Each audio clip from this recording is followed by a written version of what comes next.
Welcome back, everybody. This is Munster5.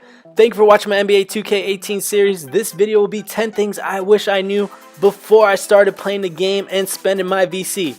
And if you haven't already, if you enjoy the content, like, subscribe, follow me on Twitter, do all the above. But before I get into the tips, I'm just going to kind of go over something I've said before in some of my other videos. I am not a 2K18 expert. I'm not a great player right now. I'm a guy that didn't play last year's game. I played 2016 a lot, but I didn't play last year's, and so much has changed that I had to really get caught back into this, caught up on what I missed and how things have changed. And another thing, I've never played online before. I've been just really a my career type of player. But this year, as you can see, I've been loving the park, loving the playground and pro-am and all that stuff. But anyways, let's get into this. So the first thing I wish I knew was to use my VC wisely. So I bought the game pre-ordered, so I got that 6,000 VC to start off. I didn't get legendary. And when I started spending my VC that first night, I really just wanted to get my overall up. Why? Because I noticed that a lot of the people on the park and playground, they're already high overalls, and I noticed that, you know what, they didn't want to play with a 60-something overall. They saw that brown shirt, thought it was disgusting, saw my 60, gave no respect, so nobody, you know, as soon as I try to hop on, everybody would hop off. So I was spending VC on things that don't really matter as the playmaking shot creator that I created. I was trying to upgrade things like post moves just so I can get my player, you know, his overall better. But the next thing I'm going to get to, number 2, is play your strengths. So going back to my days at 2K16, I was a sharpshooter. I was a pure sharpshooter. I excelled off the pick and roll. But this year I decided, you know, I want to try to be a dribble god, which I'm not. I'm not a dribble god, not yet at least. I've gotten a lot better since I started playing the game. But to start off, it's been, you know, it was really slow, and I've created a, you know, pure sharpshooter now, and I'm having fun, you know, just shooting threes and making them. But the next thing that I wish I knew is forget about how good you are in my career. I normally dominate in my career with 12-minute quarters. I get triple doubles, get, you know, average 40 something points a game. But you know what, it does not matter, because when you go play on the park, when you go play at Pro-Am, you're playing against real people. You're playing against people that don't move like the computer. You're playing against people that do weird stuff on the courts that you can't really expect or kind of get used to. And I've also noticed that my player plays differently in my career. I mean, I feel faster and better in my career, but when I go on the playground, I feel real slow, feel like my shoes are stuck in mud or something.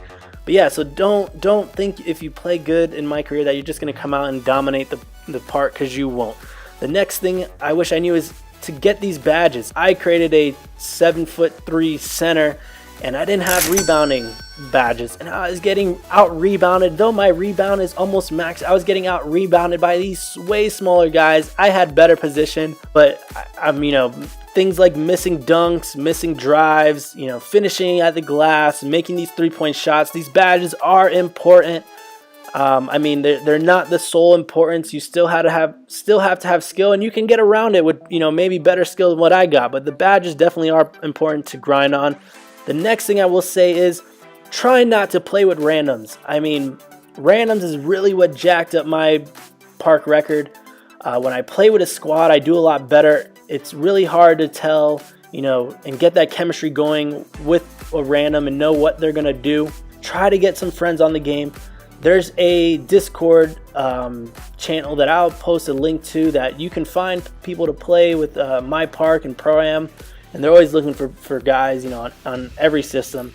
The next thing is use your phone to look up squad and competition. There's so many times where I had, you know, I'm waiting on the courts and I see an 88 overall guy join me. I'm like, good. I mean, I wonder why this guy wants to play with a 70 overall, but I'm happy. And what it turned out is, you know, VC does, you know, your overall doesn't matter, because you can buy VC. but the overall doesn't matter. So look up your squad and look up your competition, because there may be a 70 overall that, you know, is 115, because that's all they play and they're great.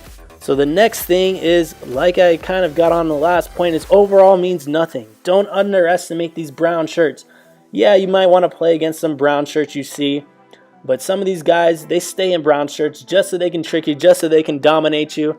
And, you know, overall is not everything. Like I said, you can pay for it, but if you're good at the game, then it doesn't matter as much. It still matters, I'd say, because, you know, when you're missing wide open shots and layups and getting out rebounded because your stats aren't that high, you can't do anything about that.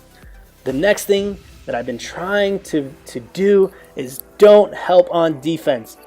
As much as you can, don't help on defense. It's a habit that I'm trying to break out of. Your teammates will get mad at you.